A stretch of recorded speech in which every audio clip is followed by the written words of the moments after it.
সবাই কেমন আছেন? আপনাদের সাথে একটা ইন্টারেস্টিং জিনিস শেয়ার করব।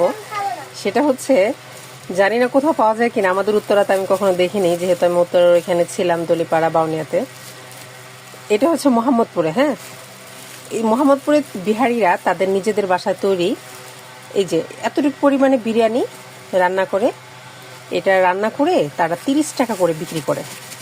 তো দেখা যায় অনেক সময় 30 টাকা হিসেবে কিন্তু অনেক। দেখেন এখানে ছোট ছোট এই যে মাংসের পিস থাকবে, হ্যাঁ 2 পিস বা 3 পিস যাই থাকে, ছোট মোটো মুরগি দিয়ে করে তারা। দেখেছেন একটা প্লেট পুরো, এখানে কিন্তু 30 টাকা।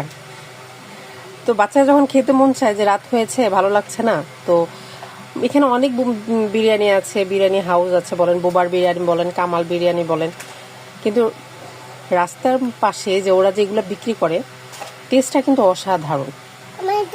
30 টাকা দিয়ে এতটুকু পাওয়া যায়, এটা কিন্তু অস্বাভাবিক। ঠিক আছে, এখনকার যুগে তো চালের যে দাম, ওই হিসাবে যে 30 টাকার এতটুকু চালই তো পাওয়া যাবে না। তার মধ্যে তারা মশলা ইউজ করে, তার মধ্যে আবার তারা শসাও ব্যবহার করে। কেমন হয়েছে জানাবেন।